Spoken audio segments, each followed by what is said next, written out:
अस्सलाम वालेकुम। अॼु आहे 26 मार्च ऐं हिन महिल हिकु थियण वारो आहे ऐं मां इलाही देरि सां इहे पंहिंजो व्लॉग शुरू थी कयां छो त सुबुह खां मुंहिंजी तबियत ख़राबु हुई ऐं मां टेबलेट्स खाई सुम्ही पई हुअमि। थोरो बुख़ार पियो फील थिए मूंखे त उहो हाणे काफ़ी बहितरु आहे ऐं मां उनखां ही ॿोड़ बि चाढ़े चुकी आहियां। अॼु मच्छी जी मुंडी ऐं पुछड़ी पचाई अथमि छो त इहा सुराण त उअं ई कोन खाईंदी, सो उहा खाईंदी रस पटाटा। सुराण सिर्फ़ु मच्छी न खाईंदी आहे, बाक़ी उन में पकल ॿोड़ जेको बि हूंदो आहे या पुलाव हूंदो आहे उहो ज़रूरु खाईंदी आहे, त मूंखे उनजो टेंशन न हूंदो आहे। सो उनखां सवाइ हुन में असां मसाला विझंदमि ऐं सावा धाणा विझंदमि ऐं मुंहिंजो ॿोड़ रेडी थी वेंदो, पोइ मानी पचाईंदमि मां ऐं कुझु थोरी सिलाई कई उहा बि तव्हां सां शेयर थी कयां। हे मां सूट कढियो आहे, मां शाम जो असांखे वञिणो आहे शादी में त मां इहो पाईंदमि, तव्हांखे यादि हूंदो।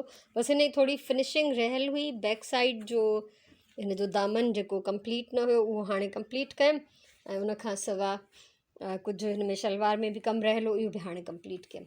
त लॉन जा ई कपिड़ा पाईंदमि मां, त इहे कपिड़ा कढिया आहिनि, इहे इस्त्री बि कंदमि। हिकु ॿिया बि कपिड़ा हुया, उन्हनि जी थोरी रिपेयर या उन्हनि में कुझु गड़बड़ हुई, उहा मां जेको आहे सही कई। सो सिलाई मशीन जो इफ़्तिताह थी वियो आहे, ढक लही वियो आहे माशाअल्लाह सां। सो अलाए कंदो त मां इहे जेको आहे सिलाई हाणे कंटिन्यू कंदमि। हलूं था किचन में। सो हिन में ॿोड़ में सावा मिर्च न विधा अथमि ऐं प्लस गरम मसालो, थोरो हिन में गरम मसालो ऐड कंदमि ऐं पोइ हिनखे वापसि दम ॾींदमि त जीअं हिन में रस में सावनि मिर्चनि जी ऐं मसाले जी ख़ुशबू जेका रचिजी वञे। उन सां गॾु गॾु मां हिते अटो कढी आई आहियां, हाणे मानी पचाए छॾींदमि। सुराण अॼु चई वई त थी सघे थो हुनखे देरि थी वञे छो त अॼु हुननि खे स्कूल मां चयो वियो आहे त रिज़ल्ट ठाहे कंप्लीट करे ॾेई वञे। सो मां त जीअं ई इहे मानी पची वेंदी त मां खाई छॾींदमि, निमाज़ बि पढ़ी छॾींदमि, पोइ जेको कुझु कयां थी उहो तव्हां सां शेयर कंदमि। ॿ थिया आहिनि हिन महिल ऐं सुराण बि अची वई आहे ऐं मां ॿाहिरां हाणे कटिंग करे आयमि।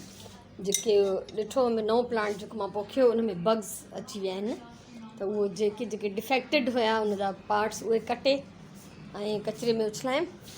सो हाणे वेंदमि निमाज़ पढ़णु। सुराण बि अची विया, उहा मानी वानी खाईंदी, निमाज़ पढ़ंदी। सॼी मंझंदि आरामु कंदी रहियमि ऐं हाणे 3 पेरी जी निमाज़ पढ़ी वरिती आहे ऐं मां आई आहियां कपिड़ा इस्त्री करणु। सो बसि कोई कुझु बि हो, यानी ना ई मुंहिंजो कमु करण जो मूड ऐं पुॼे ई नथो कुझु, अञा ताईं मज़ो न आहे, पर ॾिसां थी, ट्राए कंदमि, वञिणो बि ज़रूरी आहे। सो बहरहाल हाणे कपिड़नि जी इस्त्री जो कमु आहे। ऐं रिलियूं ॻोठु ॾेई आई हुअमि सिबण जे लाइ, उहो घर बि मां तव्हां सां शेयर कयो हो, जिते उहे मायूं रिलियूं सिबनि थियूं। सो हीअ अॼु मूंखे मिली आहे, सिबजी आई आहे, ॻोठु मां कोई खणी आयो आहे। सो ॾाढी ख़ुशि थी थियां मां माशाअल्लाह। ऐं अॻे एतिरो सन्हो टोपो ॾेई ॾींदियूं जो हिन जे विच में बि हिकिड़ो टाको हणंदियूं, लाइन यानी पूरी, हाणे नथियूं कनि। पैसा बि वधीक थियूं वठनि ऐं थोरो कमु बि छिॾिरो आहे, पर ठीकु आहे, असां इन में बि ख़ुशि आहियूं त शुक्र आहे को सिबी थो ॾिए, जो सिबजी न मिलनि त पोइ छा कंदासीं। सो बहरहाल मुंहिंजी कोशिशि इहा आहे जल्दी जल्दी जेतिरियूं थी सघनि त मां कुझु रिलियूं सिबराए वठां। ऐं हिननि जा त मां अस्तर बि जेको आहे मूं वटि पयल हुयो कपिड़ो, त उन्हनि मां ई ठाहे सभु मोकिलिया, अलहमदिल्ला सिबजी आई रिली ऐं ॿियूं बि जल्दी सिबजी वेंदियूं। ऐं टाको ॾाढो सुठो अथनि, टाको तव्हां ॾिसो केॾो साफ़ु सुथिरो नाइस, पोयां बि सन्हो टोपो माशाअल्लाह। सो मां ॾाढी ख़ुशि आहियां ऐं सोचियमि त हीअ रिली अची वई आहे, जॾहिं सिबां पई तॾहिं बि तव्हां सां शेयर कई। अॼु सिबजी वई आहे, कंप्लीट आहे, हालांकि साफ़ु सुथिरी आहे, पर तॾहिं बि धोईंदमि, धोई ऐं पोइ मां हिनखे अंदरि रखंदमि कबट में। सो इहो हुयो अॼु जो मुंहिंजो प्यारो कमु जेको मां तव्हां सां शेयर करणु पई चाहियां। असांजी निमाज़ पढ़ी वरिती आहे ऐं तयारी थी कयां वञण जी। सो कपिड़ा इस्त्री आहिनि, हिते टंगिया पिया आहिनि ऐं जूता कढी रखियमि, लिफ़ाफ़ो ठाहियमि यादि करे त विसरी न वञे। अॼुकल्ह मां वॾो पर्स खणणु छॾे ॾिनो आहे, जान छुटियल हूंदी आहे त मां नंढा नंढा पर्सिस ई खणंदी आहियां। सो मुंहिंजे लाइ इहो क्लच जेको आहे काफ़ी आहे।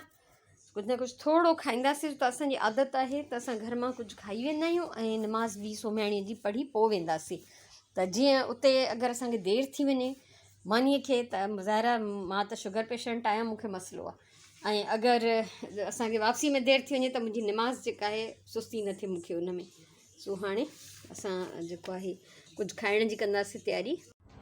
मां थी वञा तयारु, रात जा थिया आहिनि 8:45, असां वञूं था हाणे शादीअ ते ऐं मां इन करे अॼु ब्लॉग देरि सां अपलोड कंदमि छो त थी सघे थो मां ॿाहिरि वञी करे कुझु क्लिप्स ऐड कयां हिन में जंहिंजी मूंखे पक न आहे।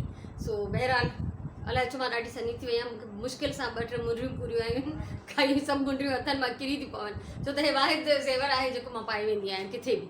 सो ॿुधाइजो ज़रूरु हे सूट मुंहिंजो अॼु वारो। सो हाणे असां हलूं था।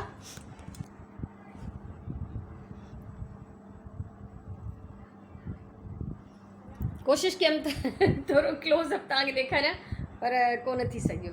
सो हलो हीअं त भरियां न। हाँ ये के इंसान जी न भरियो हाणे इंसान साम्हूं फ्लैश त छो था भरियो?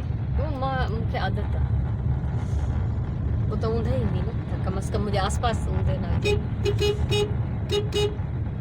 हिन रोड जो कोई नालो आहे सुपारको रोड। सुपार सही छा माना इहो तूं मूंखे थो चए त शिकिल ॾेखारण ॾिनी आहे तॾहिं त फेसबुक आहे।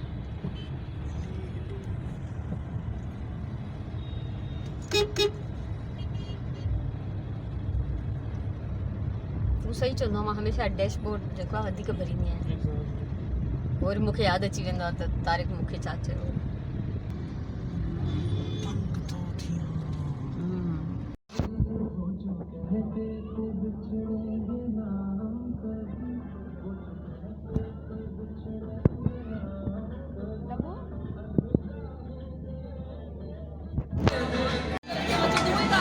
सो असां हिते मानी खाइण में मसरूफ़ आहियूं सभई।